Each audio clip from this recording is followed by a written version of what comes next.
No te preocupes, no es nada del otro mundo. Bueno, ya eres famoso, ya estás acostumbrado, ¿no? En mi casa nada más. Sí.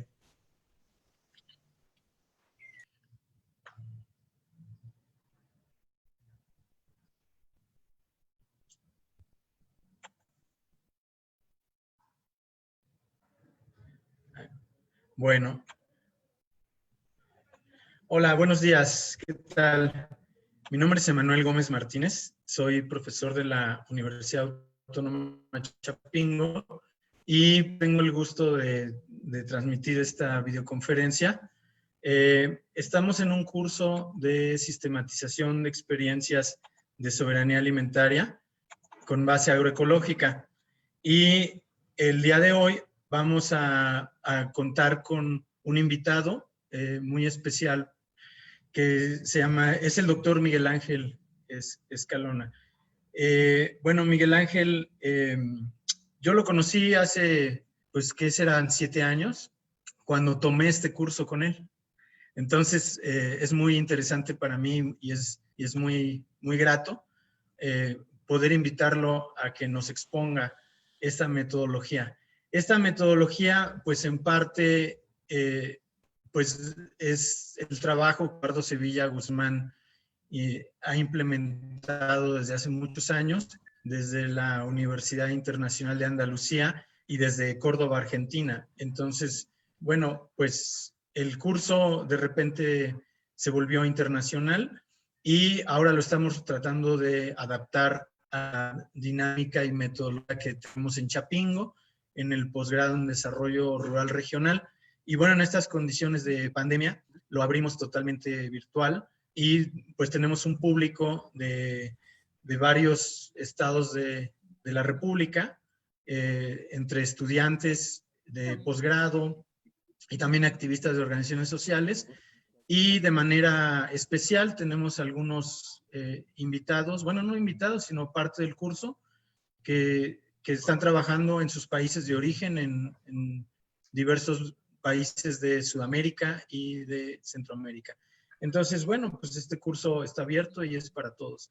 Entonces, pues es para mí muy grato invitar a Miguel Ángel Escalona. Bueno, él es doctor en agroecología por la Universidad Internacional de Andalucía y profesor en la licenciatura en biología, ¿verdad, Miguel Ángel? De, Agronomía. sí, agronomía, perdón, en la Universidad Veracruzana en Jalapa, Veracruz. Y bueno, entre sus planes están muchos sobre cultura urbana y agricultura periurbana y mercados orgánicos y bueno, es parte de varias redes de investigación, eh, muchas articuladas en SOCLA y otras más como la de mercados solidarios y mercados orgánicos de México. Entonces, pues para mí es un honor y pues muchas gracias, Miguel, por aceptar la invitación. Pues estamos contigo. ¿Sí? Pues Adelante, por favor. muchas gracias, Manuel. Un gusto saludarte y saludar a todas y todos. Gracias por la invitación. Este curso me parece que ha despertado muchas expectativas. Sí me escuchan bien, ¿verdad? Sí, se Sí. le escucha bien. Gracias. Les pido a todos que apaguen sus micrófonos, por favor. Fer y Y Chepe vamos los a tienen darle la voz abiertos. exclusivamente. Sí, a ver, los voy a... Sí, todos tienen el silencio apagado. Miguel, cuando quieras hablar, por favor, enciende tu micrófono y los demás lo vamos a tener apagado. Bueno, con ustedes Gracias. los dejo con Miguel Ángel Escalona Aguilar. Adelante, Miguel. Muchas gracias. Pues les decía que un gusto de estar aquí con todas y todos ustedes. Gracias a Emanuel por la invitación. Y pues hoy a nivel global hay muchas actividades en torno a la agroecología por dicha. Y pues bueno, pues vamos a compartir alguna experiencia. Por desgracia mi presentación tiene mucho texto, entonces espero que cuando se aburran, me hagan un llamado de atención y me voy a mi casa. No, pues en mi casa estoy, ¿verdad? En este confinamiento. Me voy, no, hacemos alguna actividad para relajarlos. Espero que les interese este tema. Estaba escuchando un poco cuando entré lo que decían de la sistematización y me parece que este es un elemento bien importante en estos procesos de visibilizar las experiencias agroecológicas. Hoy, también en el mundo, se están haciendo muchas de estas iniciativas de sistematizar con miras a esta visibilización y con miras a tejer redes, que me parece que es bien importante. En la medida que las experiencias agroecológicas se conozcan, es en la medida en que nosotros podemos articularnos y también incidir en las políticas públicas. Como saben, en nuestro país, hoy el gobierno, dentro de sus ejes, pues ha planteado la agroecología como uno de los importantes. Esta crisis del COVID-19 ha planteado entonces esta posibilidad de mirar de otra manera el tema de la salud desde esta visión, diríamos nosotros, sistémica. Entonces les voy a compartir la presentación que preparé. Voy a ponerla no sé si la vean. ¿Sí la ven? Sí, ya se Muy ve. bien, pues vamos a hablar de, si se deja de ver o no avanza, les pido que me avisen porque luego cuando la tengo en modo presentación es más lento y entonces ahí me vayan avisando, por favor. Bueno, pues vamos a hablar hoy de sistematización de experiencias y lo primero que quiero decir, que era lo que decía Emanuel, no estamos hablando de cosas cuando hablamos de la sistematización, no estamos hablando del éxito o de estas experiencias, sino estamos hablando de personas. El eje de todo esto es las personas que, como ven en esta imagen, si la ven, me avisan, pues somos bien diferentes. Somos diferentes por nuestro origen, somos diferentes por nuestra historia misma. Cada una y cada uno de nosotros tenemos una historia y desde esa historia y desde esa diferencia es que salimos al mundo y realizamos las cosas que realizamos. Entonces, cuando hablamos de esta sistematización de experiencias agroecológicas, en el foco deben de estar las personas, porque al final aspiramos todos a un buen vivir. Entonces, eso me parece que es muy importante. Y entonces vamos a hablar, ya pasé de otra imagen, estoy ahora mostrándoles sobre la importancia de realizar esta sistematización. Y no sé si alcancen a ver, me van diciendo, porque en esto de las presentaciones luego se vuelven lentas. Acabo de poner algo que dice experiencia agroecológica y un puntito. Y gracias, veme diciendo porque luego me espanta de que no salga bien la presentación. Entonces esta experiencia es un puntito en el universo, en una localidad, en un lugar alejado, y por desgracia, Yandawa van der Ploeg habla del imperio, y el imperio lo que hace es invisibilizar estas experiencias. Es como no ponerlas como trascendentes, y esto a lo mejor no es importante si no queremos tener estos vínculos con este imperio, pero a lo mejor sí es importante porque a veces cuando están invisibilizadas estas experiencias, a lo mejor tampoco nosotros sabemos que existen otras iniciativas que están haciendo cosas parecidas y que valdría la pena vincularme con ellas para articularnos en red y ser más fuertes, justo por este problema de estas redes. Acabo de cambiar de imagen y lo que les muestro ahora pues es la página del Gobierno de México en cuanto a la estadística del COVID-19. Pues bueno, no mucho que hablar de esto porque pues todos sabemos que está ahí, pero lo que yo me detengo es en las en que esta enfermedad evidencia un sistema alimentario que nos ha llevado a un sistema precario de salud, tanto en las instituciones de salud públicas lo dejaron de ser hace mucho tiempo, y en una crisis que demanda una infraestructura, se evidencia que no existe, pero también una crisis alimentaria que está vinculada con la salud de las personas. Muchas personas en el mundo, de las que por desgracia han fallecido, han tenido estas enfermedades previas que están vinculadas a un tema de alimentación. A eso le llaman comorbilidades, y pues las comorbilidades más importantes, que aquí está y no sé si alcancen a ver, pues es la hipertensión, la obesidad y la diabetes. Enfermedades, insisto, que están vinculadas con un sistema alimentario, que ya se ha escrito mucho, se ha hablado mucho sobre esto, pero que siempre es importante tenerlo presente, porque es este imperio que está ahí y que, pues, que por desgracia nos está matando de múltiples formas. Voy a cambiar y un poco explicar esta parte de este sistema alimentario. Insisto, seguramente lo han visto mucho a lo largo de este curso, pero siempre vale la pena tenerlo presente.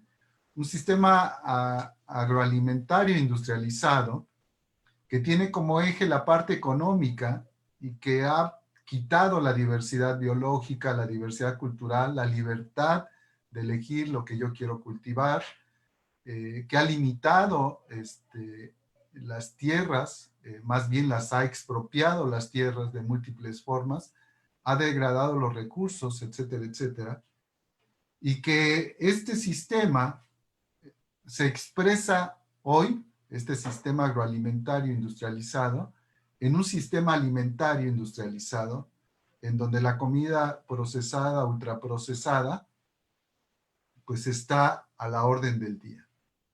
Esto, como ya lo hemos visto, pues nos lleva a estos problemas de salud.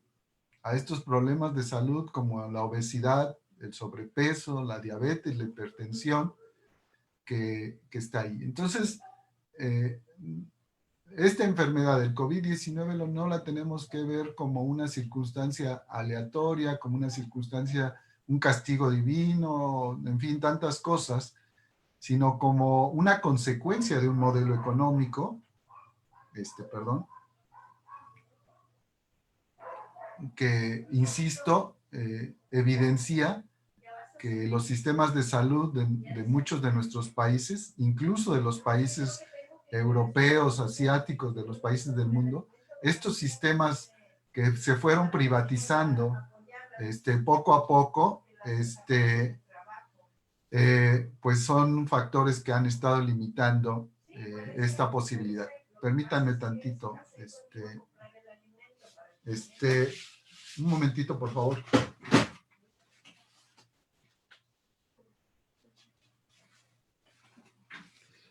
Bueno, ante esta circunstancia,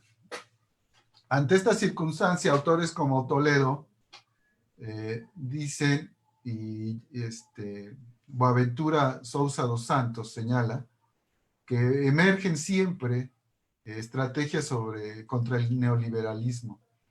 Diría Boaventura, esta sociología de las emergencias, que son iniciativas que se están incubando, que se están desarrollando en el ámbito local y que son resilientes frente a estos sistemas. Son iniciativas que están ahí construyéndose, y entonces Víctor Toledo propone hablar de una modernidad alternativa en donde se organicen estas resistencias ciudadanas, y entonces podamos construir este poder social para imaginar modos alternativos de vida basados en la autogestión, la autosuficiencia, la diversidad, la democracia participativa y la equidad, para que de esta manera podamos tomar el control sobre los procesos que nos afectan. Es lo que Víctor habla sobre modernidad alternativa y estas iniciativas que están emergiendo desde el campo, pero en las ciudades, desde las escuelas, pero en algunos gobiernos, debemos de estar atentos para articularnos, porque los del otro lado, los del poder, siempre están articulados para poder incidir sobre nuestras formas de vida.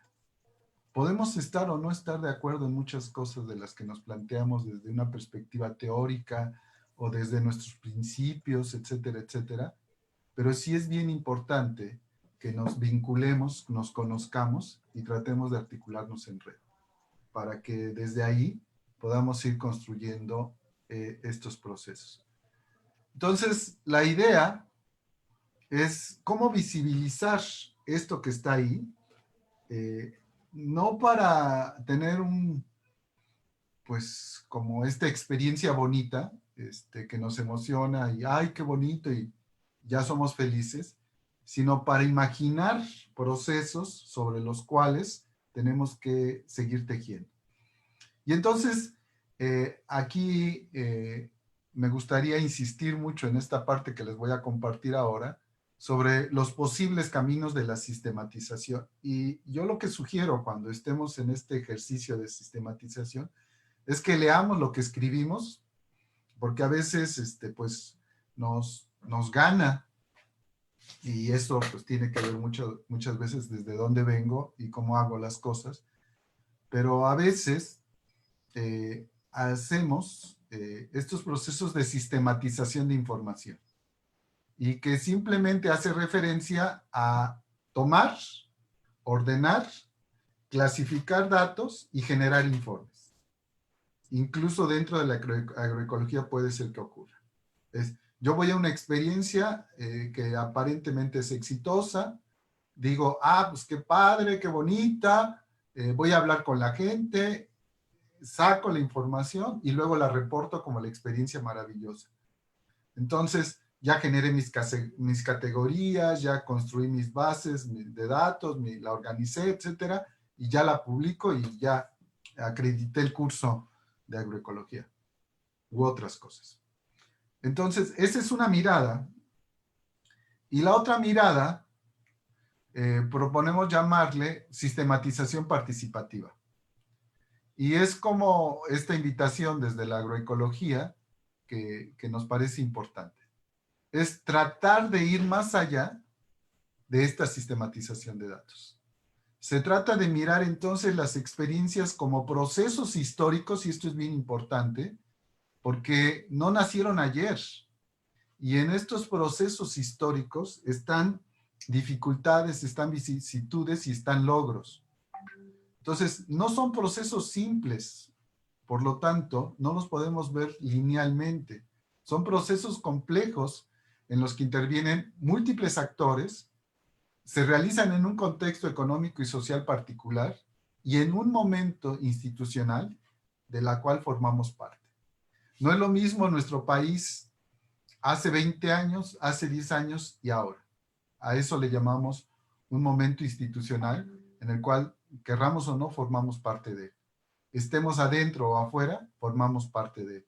Entonces, en este contexto, la sistematización participativa no puede ser simplemente un registro de datos donde documentemos la experiencia, sino un proceso de articulación y de acompañamiento con las iniciativas que nos vinculemos. Entonces, esto es bien importante y se los pongo con esta imagen.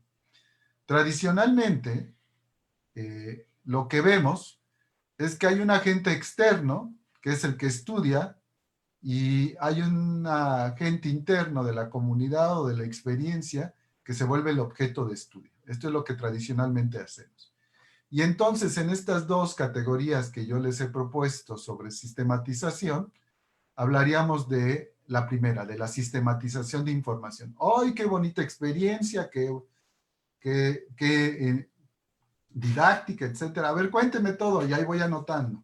Voy acomodando en mis categorías, etcétera, etcétera, y genero el informe. Lo que proponemos entonces es que tratemos desde las diferencias, y esto es bien importante, no es que seamos iguales, nunca vamos a ser iguales. Tenemos muchas diferencias, pero desde las diferencias reconocernos como sujetos que estamos interactuando, de sujeto a sujeto, y tenemos que tener, y esto es bien importante, una aceptación mutua.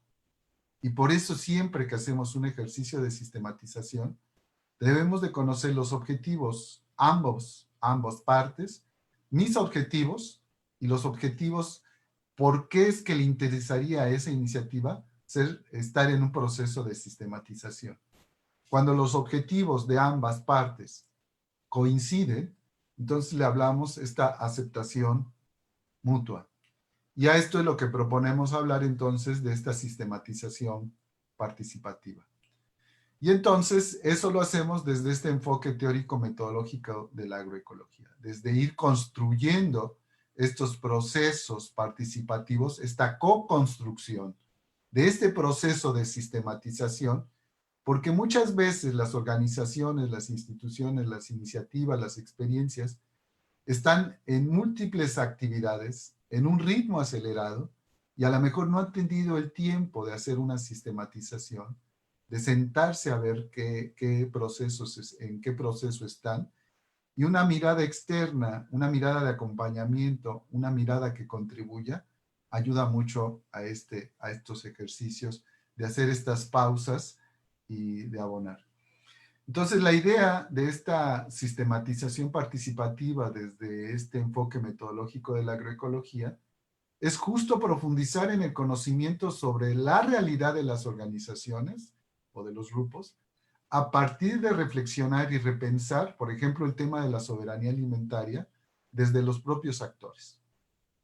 Hacer un análisis con ellos para recrear su propia historia, sus conocimientos y sentidos, y aún más, coparticipar en descubrir posibilidades de recrear y transformar el mundo que nos rodea. Es esta perspectiva que podemos hacer con ellos, nos parece que es muy, muy importante.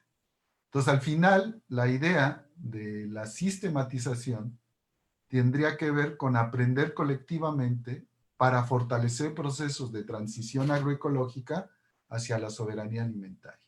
Este es el ejercicio, este es el proceso que invitamos y que nos parece que es bien importante y que tenemos que hacerlo por múltiples razones. Entonces, en eso estamos.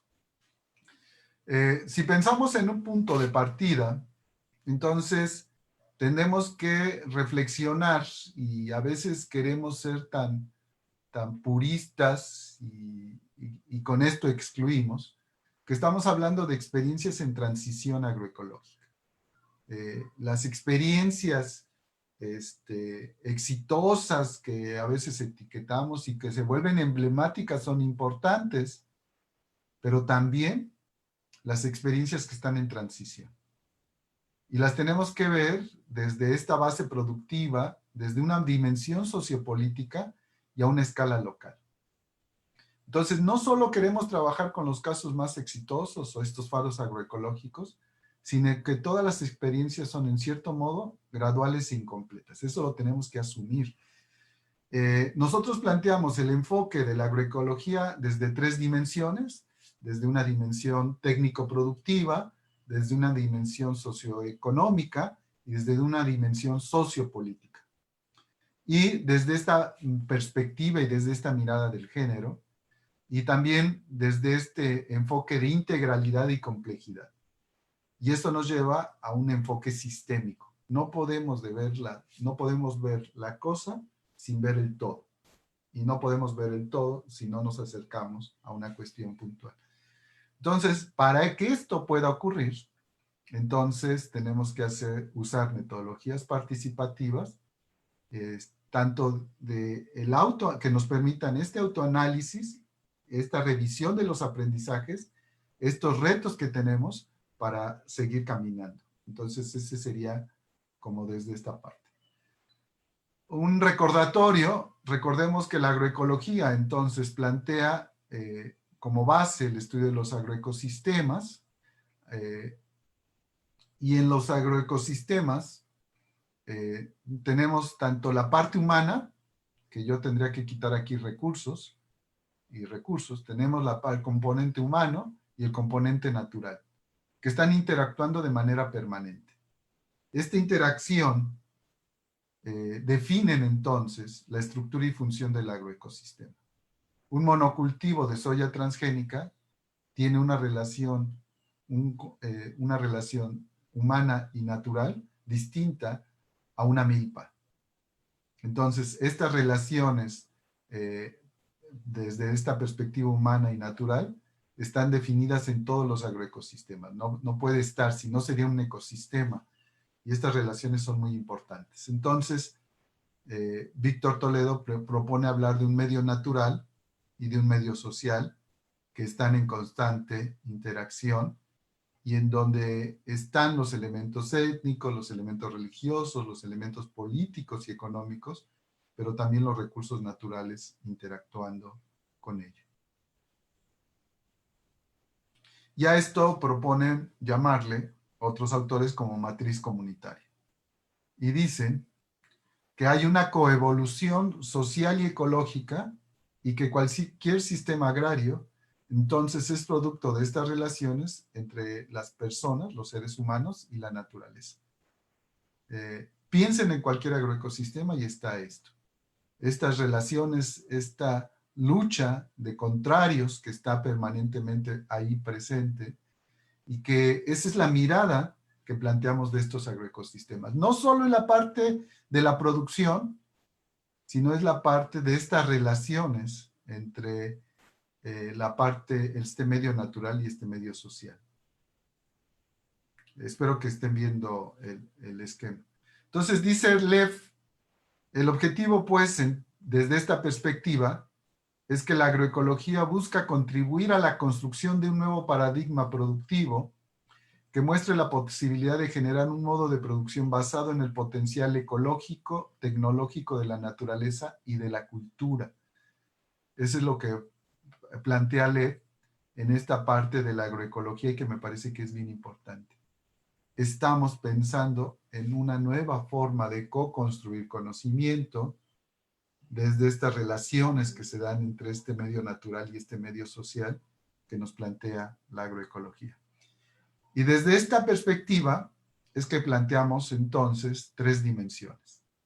La dimensión ecológico-productiva, seguramente ya lo vieron en el curso y discúlpenme si estoy siendo reiterativo, pero me parece importante, que busca este análisis de los agroecosistemas desde este enfoque sistémico, les decía hace un rato, cuando la naturaleza es transformada por parte de la sociedad para obtener alimentos.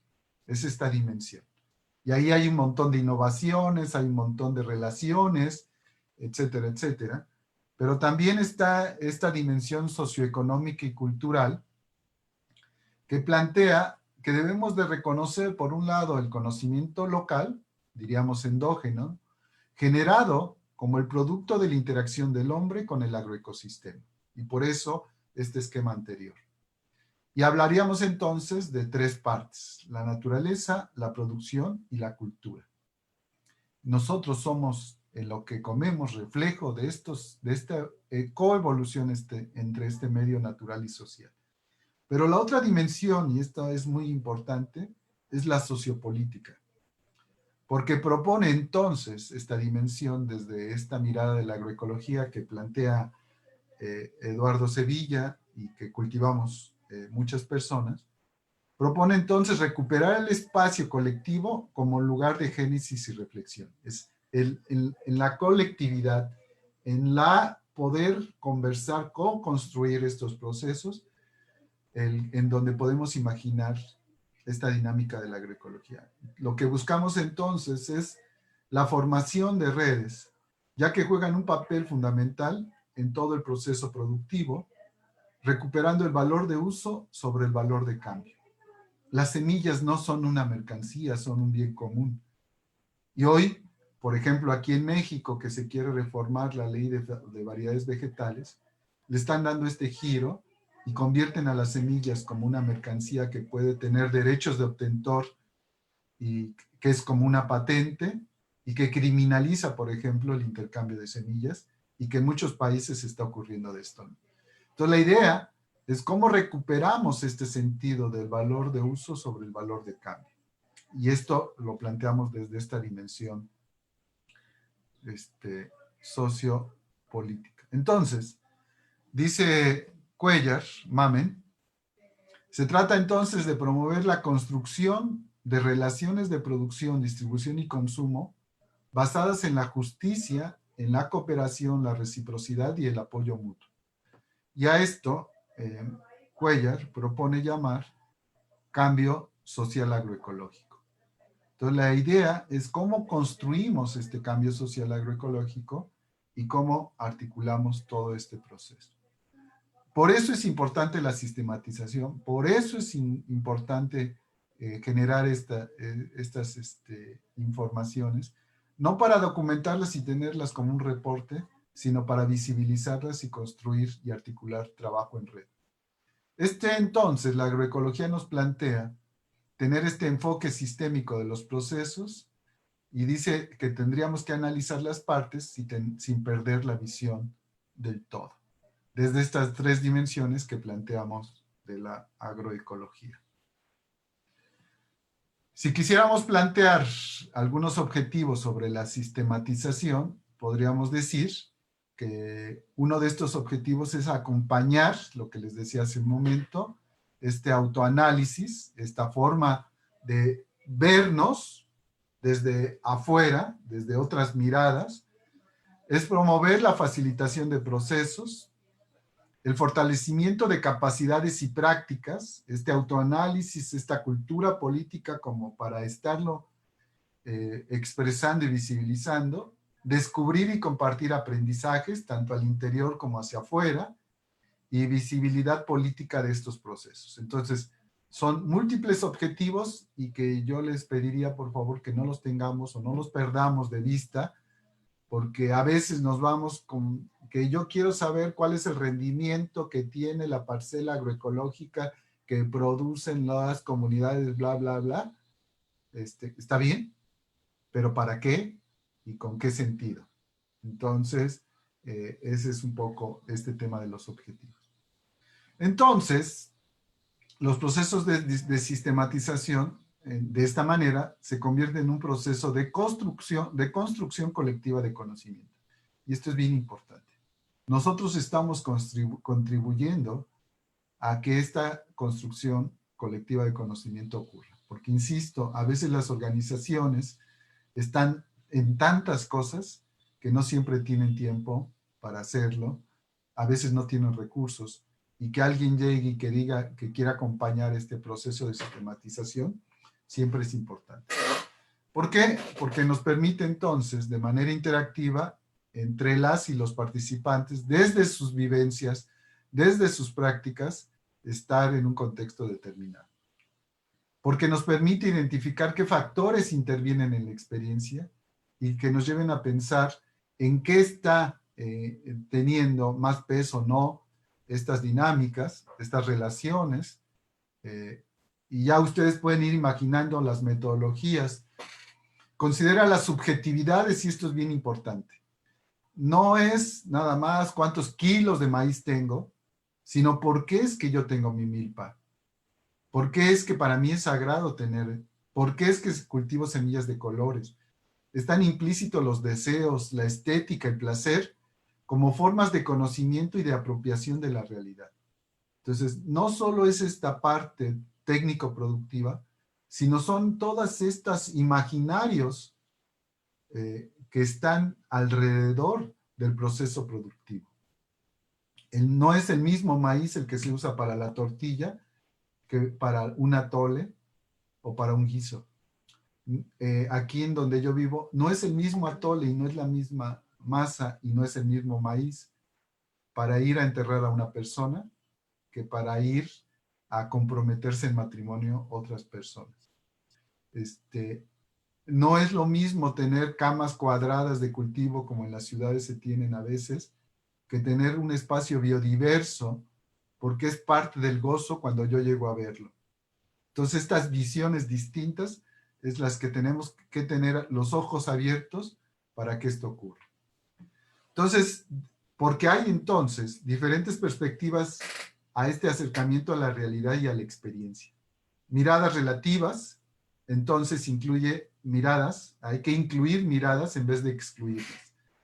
Y aquí lo que nosotros proponemos, algunos ejercicios que hacemos, le llamamos suspender nuestros juicios. ¿Y esto, qué es esto de suspender juicios? Cuando nosotros dialogamos, estamos dialogando entre dos personas o entre varias personas, y a veces a nosotros nos ganan las ganas de interrumpir. Espérate, pero es que no estoy de acuerdo. A ver, espérate, si no he terminado mi idea. Y lo que entonces pasa es que estamos emitiendo un juicio a priori sin antes haber escuchado a las otras personas. El ejercicio dice entonces que tenemos que suspender mi pensamiento, mi juicio, para abrir mi mente y tratar de escuchar a la otra persona. No puedo excluir porque no podemos jugar a yo estoy bien, tú estás mal, sino entonces suspender mis juicios y tratar de ver estas miradas con las que puedo no estar de acuerdo, pero al menos escucharlas me parece que es importante. Entonces, al final, el producto final refleja justo estas reflexiones críticas, estos debates y estos descubrimientos entre todas y todos los participantes, que a la vez están en el proceso de sistematización y son participantes de la experiencia sistematizada. Y esto es bien importante. Entonces, justo lo que decía Emanuel, si quisiéramos establecer como los momentos del proceso de sistematización, lo primero sería entonces delimitar la experiencia y definiciones iniciales. ¿Por qué y para qué? Y por qué es que quiero colaborar en esta parte. La otra es organizar un plan de sistematización. No puedo improvisar, sino un plan que me permita, que nos permita a nosotros hacer esta parte de la sistematización. El otro componente es reconstruir y ordenar la experiencia desde las dimensiones de la agroecología o desde la dimensión de la agroecología que impulsa la iniciativa, sin excluir las otras dos dimensiones, pero desde dónde es que estamos entrando, porque puede decir, oye, mira, es que nosotros nos va muy bien en la parte productiva, pero en la parte de comercialización tenemos, y nos gustaría que nos ayuden a ver por qué es que no nos sale bien esta parte de la comercialización. Entramos desde una dimensión sin olvidar las otras dimensiones, que eso es lo que les decía Emanuel hace rato. Entonces, la otra es interpretación de la experiencia. ¿Por qué pasó lo que pasó? Descubrir lo oculto, tener esta mirada, hacer brotar lo escondido, no porque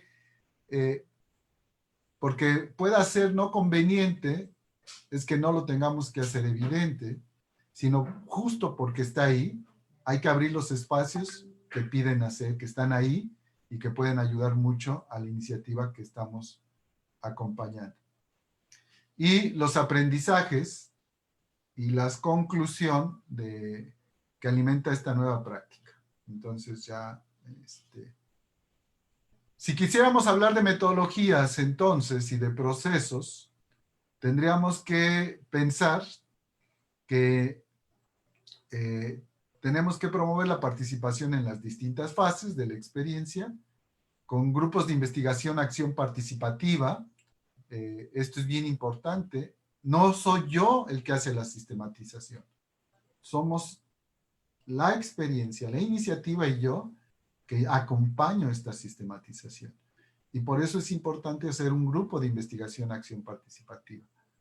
Incluir la diversidad de las miradas, como les decía hace rato, la complementariedad de técnicas, esto es, de diferentes metodologías con que voy a hacer esto, y generar siempre espacios de reflexión colectivos.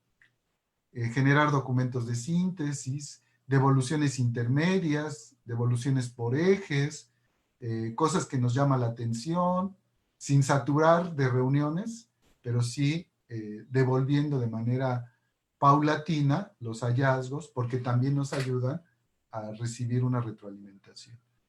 Tenemos que promover siempre esta intención de diálogo y servicio a la experiencia. Nosotros estamos colaborando con esta experiencia y tenemos que promover roles de horizontalidad.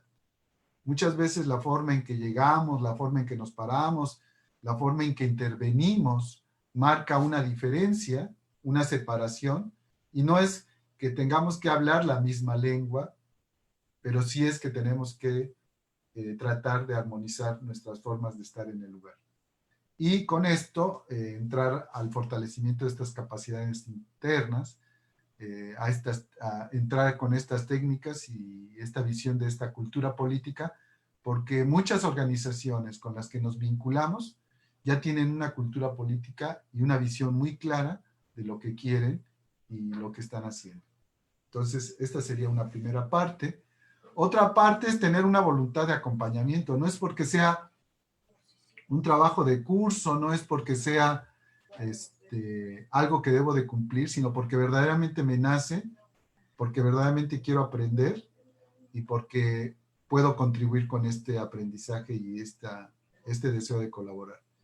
Esta labor de facilitación de los procesos, generar, insistimos, estos procesos de reflexión y adaptarnos siempre a ritmos y procesos de la experiencia que estamos sistematizando. Por más que tenga que cumplir con fechas, etcétera, etcétera, yo no puedo forzar los procesos de sistematización, porque cuando lo hago, entonces lo que estoy haciendo es romper este diálogo que hemos podido establecer con la iniciativa y nosotros. Debemos de tener esta capacidad de análisis de los aprendizajes y de devolver estos análisis para promover la transformación y mejora de las prácticas. Cualquiera de las tres dimensiones. No solo hablo de la dimensión productiva. Y tenemos que ir generando entonces, no un círculo, sino hablamos de una espiral virtuosa. Es un proceso continuo de reflexión, análisis, retroalimentación, implementación, etcétera, como un proceso de maduración y de consolidación de la experiencia. Les voy a platicar un ejemplo, desde dónde lo podemos abordar. Si ya se cansaron o si están aburridas y aburridos, me avisan. Paro aquí. No, no es cierto, no paro, pero cuento un chiste mexicano. ¿No? Bueno, muy bien, porque no tengo muchos chistes ahora. No, entonces, no te preocupes, Miguel. Ahorita podemos dar, después de tu exposición, podemos dar un receso y después seguimos perfecto. Con las preguntas. ¿Sí? Sí. Adelante. Estás excelente, tu exposición. Gracias. En Facebook tenemos bastantes reacciones, entonces un saludo para todos. Adelante. Gracias. Muchas gracias por escucharme. Entonces, en México, pues tuvimos hasta hace algunos años la Red Mexicana de Tianguis y Mercados Orgánicos, y lo que ven ahí son múltiples ferias, le llaman en Brasil, y en otros lugares de Latinoamérica, mercadillos en España,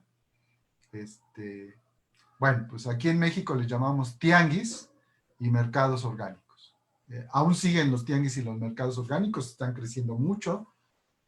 Ahora en tiempos del COVID, justo ayer hablábamos un poquito de este tema, pero ahí están vivas y activas, inventando, decíamos, formas de resiliencia frente a estas circunstancias.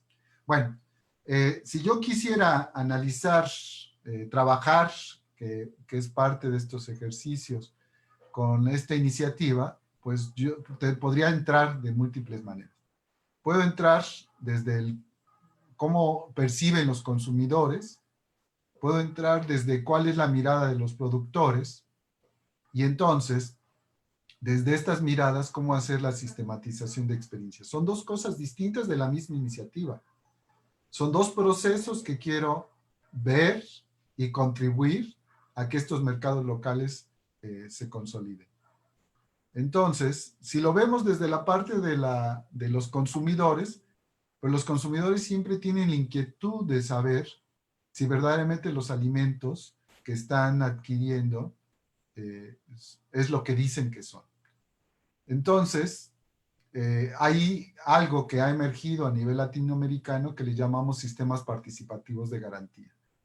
Y que estos sistemas participativos de garantía lo que intentan es involucrar a las partes que están en el proceso para que entre todas y todos puedan construir un sistema de, vamos a llamarle, de verificación. Entonces, en estos sistemas participativos de garantía intervienen productores, intervienen técnicos e intervienen consumidores. Entonces, el consumidor puede tener esta mirada Y entonces aquí una metodología puede ser la observación participante, la entrevista a profundidad con los actores y las personas que están en cada uno de los procesos, y es como un ejemplo de entrarle desde esta mirada del consumidor. Estamos hablando de tianguis y mercados, pero desde la visión del consumidor puede ser esta. Talleres participativos podemos generar también para conocer estas visiones de estas personas. ¿Qué pasa con la parte de la producción? Yo aquí voy a traer un caso de un tianguis de Oaxaca, que es de los históricos, de los primeros que se crean en nuestro país, y es una familia de productores que van a ofertar alimentos a uno de estos tianguis y mercados, don Pedro y doña Virginia, una familia zapoteca, donde decimos que lo endógeno y lo exógeno refuerzan la diversidad biológica y cultural. Esa es como esta mirada de nosotros externa. Este es el suelo donde cultivan, y si lo ven, pues no tiene casi negro, y recuerden que un suelo negro oscuro pues habla de la presencia de la materia orgánica, y pues imagínense, a este lugar le llaman el Pedregal.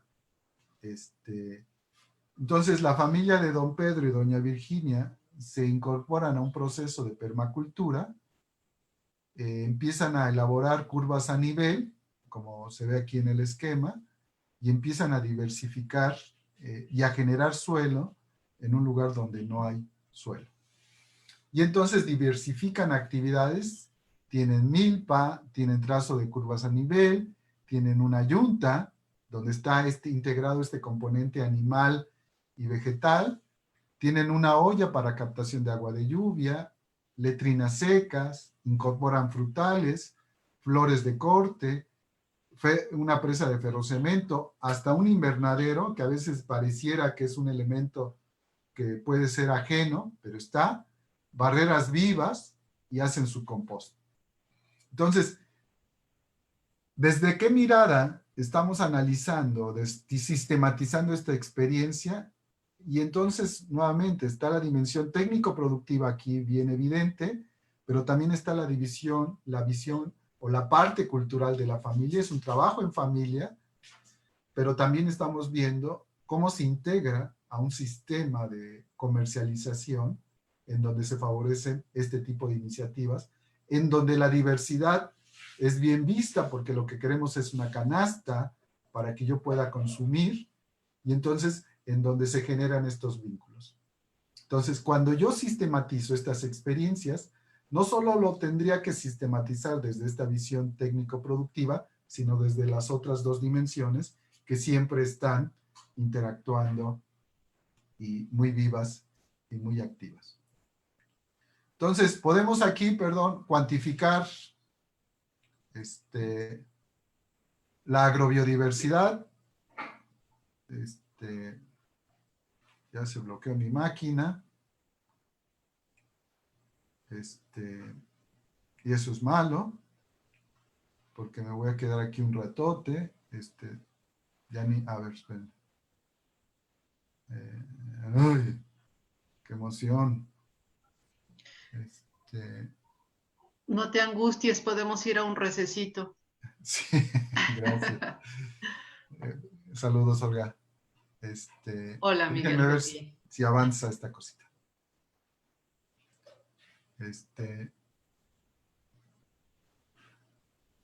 Dejo de compartir. A ver, me acerco aquí.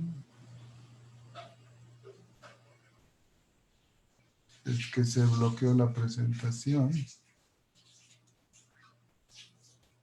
Seguir compartiendo.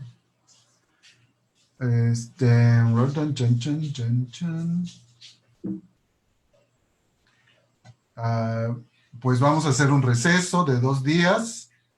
Regresamos el domingo. No, no es cierto. Déjenme resuelvo esto. Si quieren, hacemos un receso. Sí, está bien. Bueno, muchas gracias de antemano. Un aplauso a esta primera parte de la exposición. Y pues bueno, vamos a un receso, unos minutos. Normalmente nos tomamos 15 minutos de descanso y regresamos, así que podemos ir a tomar un café, a tomar agua y sobre todo a pensar las preguntas que vamos a usar para abrir este diálogo con el doctor Miguel Ángel Escalona. Entonces, adelante, nos tomamos unos 15 minutos, detenemos la transmisión y volvemos a entrar al aire en unos minutos. Me salgo de la reunión y ahorita me incorporo de vuelta, ¿sale? Sale. Gracias.